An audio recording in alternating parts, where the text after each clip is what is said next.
ఓం విఘ్నేశ్వరాయ నమః. మహాభారతము భీష్మపర్వము 3వ అధ్యాయము.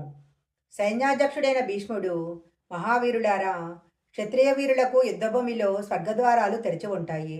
ఇంతకుముందు ఎందరో యుద్ధంలో మరణించి ఆ మార్గంలో ప్రయాణించారు. క్షత్రియ వీరులకు ఇంట్లో రోగాల బారిన పడి మరణించటం కంటే మరో పాపం లేదు. కాబట్టి మీరు కూడా ఈ మార్గంలో పయనించండి. రణరంగము క్షత్రియులకు పెన్నిది లాంటిది అన్నాడు.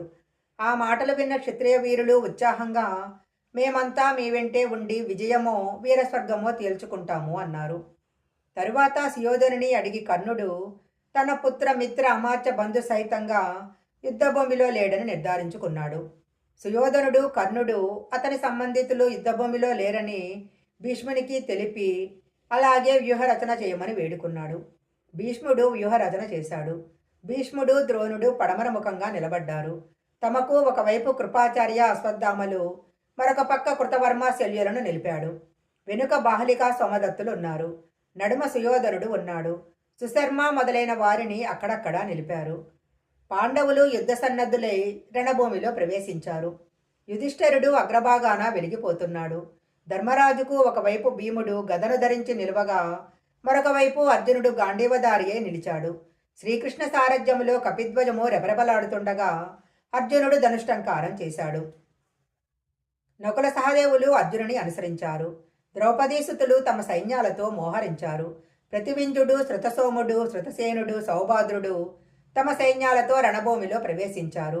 గజసైన్య సహితంగా ద్రుపదుడు, అతని కుమారుడు అన్నదమ్ములతో వచ్చాడు. మత్స్యదేశాధిపతి విరాటుడు యాదవ సైన్యాలతో సాత్యకి వీరప్రలాపాలు చేస్తూ చేకితానుడు, వీరుడు, శిఖండి యుద్ధభూమిలో విహరిస్తున్నారు. మగధాధీసుడు సహదేవుడు సముద్రం లాంటి తన సైన్యంతో యుద్ధభూమిలో ప్రవేశించాడు. దుష్టకేతు అధిక పరాక్రమంతో సోదర సహితంగా యుద్ధభూమిలో ప్రవేశించాడు. భీముని పుత్రుడైన ఘటోద్గచుడు రాక్షస సైన్యంతో యుద్ధభూమిలో ప్రవేశించాడు. కేకర రాజులు 5, పాండురాజు, సౌభ్యుడు, ఇతర దేశాల నుండి వివిధ రాజులు తమ సైన్యాలతో పాండవ పక్షాన యుద్ధం చేయవచ్చారు. ధృష్టద్యుమ్నుని అధ్యక్షతలో పాండవ సైన్యము యుద్ధభూమిలో ప్రవేశించింది. తన సైన్యంతో తూర్పుముఖంగా నిలబడి యుధిష్ఠిరుడు, వీరాది వీరులారా, ఈ యుద్ధము మనకు జయాన్నిచ్చిన భూమిని అంతా కైవసం చేయవచ్చు, లేదా వీరస్వర్గమైనా ఇవ్వవచ్చు. మనం దేనికైనా సిద్ధంగా ఉండాలి అన్నాడు. ఆ మాటలకు దేశాధిపతులు ఉత్సాహపూరితులై జయ జయధ్వానాలు చేశారు.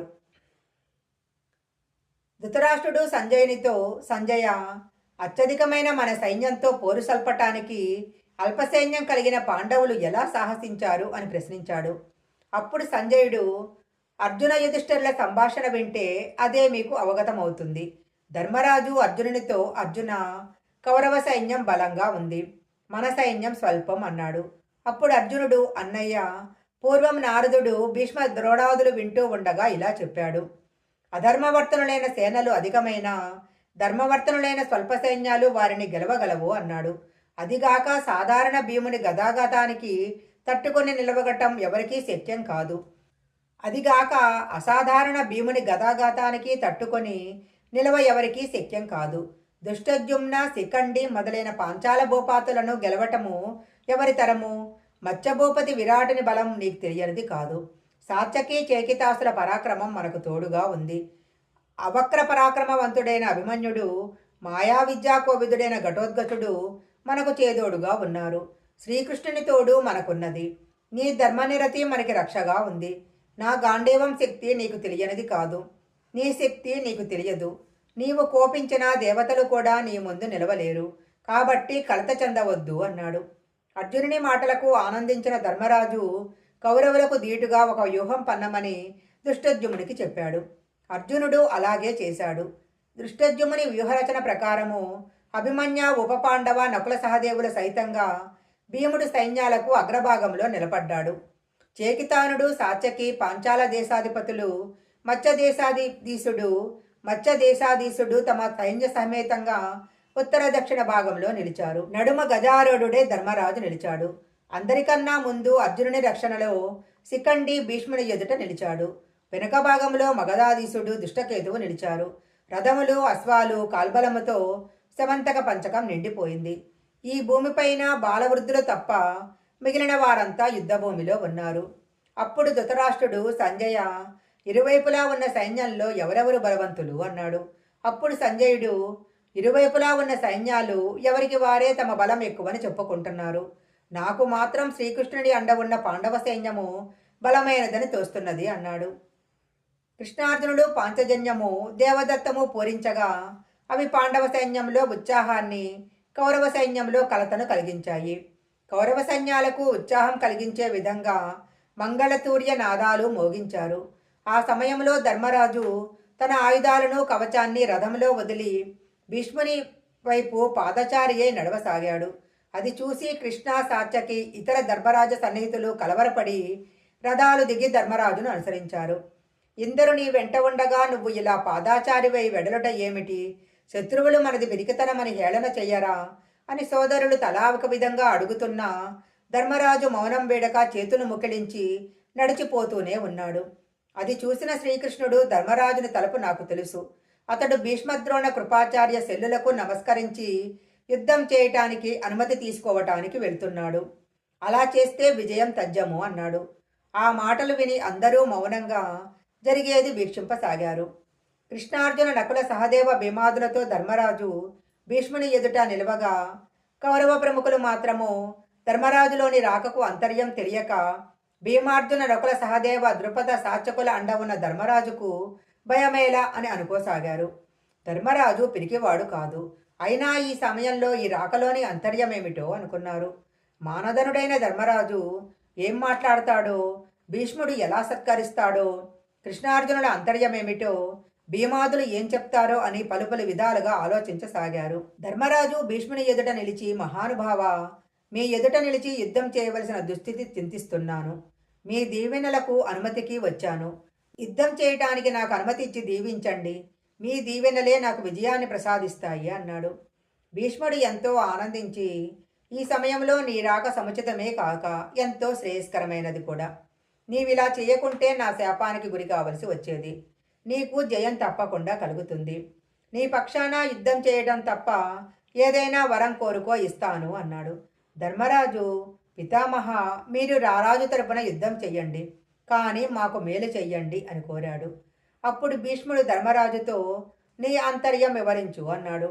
ధర్మరాజా, మరేం లేదు, మీతో యుద్ధం చేసి గెలవటం ఎలాగో వివరించండి అన్నాడు. అప్పుడు భీష్ముడు చిరునవ్వుతో, నాతో రణరంగాన గెలవటం దేవతలకు కూడా సాధ్యం కాదు. అడిగావు కాబట్టి చెప్తున్నా. చేతి ఆయుధం కింద పడిన కానీ అది సాధ్యం కాదు. ఇప్పటికింతకంటే ఇంకేం చెప్పను. ఈసారి మన కలయిక నీ మనోరథాన్ని నెరవేర్చగలదు అన్నాడు. భీష్ముని వద్ద అనుమతి పొందిన ధర్మరాజు తన వారితో కలిసి ద్రోణ కృపాచార్య శల్యులకు నమస్కరించి వారి అనుమతి పొందాడు. ద్రోణుడు ధర్మరాజుతో, శ్రీకృష్ణుని అండ ఉన్న నీకు విజయం తథ్యం అన్నాడు. ధర్మరాజు ద్రోణుని అతడిని గెలిచే ఉపాయం చెప్పమని ప్రార్థించాడు. అప్పుడు ద్రోణుడు, నా చేతిలో ఆయుధం ఉన్నంత వరకు నన్నెవ్వరూ గెలవలేరు. నేను అస్త్రసన్యాసం చేసినా, ప్రేయోపవేశం చేసినా నన్ను వధించగలరు. అశుభవార్త వినినంతనే అస్త్ర సన్యాసం చేస్తాను అన్నాడు. కృపాచార్యుని గెలిచే ఉపాయం అడగగా అతడు, నేనెవరి చేత చంపబడను, కానీ నీకు జయం తథ్యం అన్నాడు. శల్యుని చూసి ధర్మరాజు తనకిచ్చిన మాట గుర్తుంచుకోమని చెప్పగా అతడు ధర్మరాజుతో, అతడికిచ్చిన మాట గుర్తున్నదని, అలాగే చేస్తానని నిశ్చింతగా ఉండవచ్చని మాట ఇచ్చాడు. శ్రీకృష్ణుడు యుద్ధాన్ని కుతూహలంగా చూడవచ్చిన కర్ణుని చూసి, కర్ణ, భీష్ముని మీద కోపంతో, అతడు పడిపోయే వరకు యుద్ధం చేయనని చెప్పావట కదా, అప్పటి వరకు పాండవ పక్షాన యుద్ధం చేస్తూ వినోదించవచ్చు కదా అన్నాడు. అప్పుడు కర్ణుడు, నేను భీష్ముని మీద కోపంతో యుద్ధం నుండి వైదొలిగాను, కానీ సుయోధనునికి ఇచ్చిన మాట తప్పనని నీకు తెలియంది కాదు అన్నాడు. తరువాత ధర్మరాజు రథాన్ని అధిరోహించి కవచాన్ని ధరించి కౌరవపక్షం వైపు కొంత ముందుకు వెళ్ళి, కౌరవ ప్రముఖులారా, మీలో ఎవరైనా నాపై ఉన్న అభిమానంతో నా పక్షంలోకి వస్తే రావచ్చు. నేను వారిని నా తమ్ముల వలె చూసుకుంటాను అన్నాడు. ఆ మాటలు వన్న యుయుత్సుడు ధర్మరాజు పక్షంలో చేరటానికి అంగీకరించాడు. యుయుత్సుడు సుయోధనుడి దుష్కృత్యాలను నిందిస్తూ పాండవులను పొగుడుతూ తన సైన్యాలతో పాండవ పక్షంలో చేరాడు. ధర్మరాజు సంతోషంగా యుయుత్సుని ఆహ్వానించాడు. మహాభారతము భీష్మ పర్వము 3వ అధ్యాయం.